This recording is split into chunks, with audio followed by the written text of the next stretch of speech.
What's up mga negs? Another video, another vlog na naman tayo. Ito tayo ngayon sa Haplos. So, i-share ko lang sa inyo yung experience ko dito sa ating GoPro Hero 11. Nabili natin siya noong December 27. So, under warranty pa siya. Pang 6 days niya pa lang ngayon. So, kahapon naligo tayo sa Ignas Garden.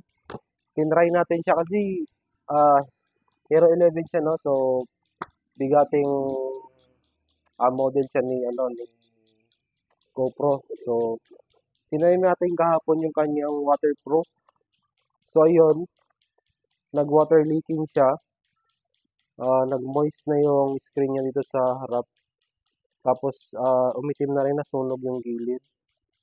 So, ngayon papakita ko sa inyo. Hindi na siya nag-open. Yun na.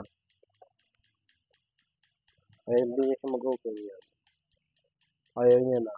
So, yun, sa may mga GoPro Hero 11 dyan, or lahat ng model ng GoPro, ingatan yung mabuti yung GoPro niya kasi scam yung ano niya, yung waterproof niya.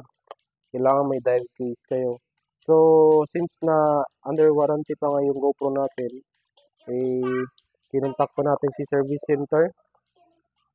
Nakadepende kay service center kung for repair siya or for replace. So, pinapagdasal nga natin nun na sana for replace kasi kailangan natin ng camera. Kasi pag for repair, ang process niya is 60 days to 75 days. So, napakatagal.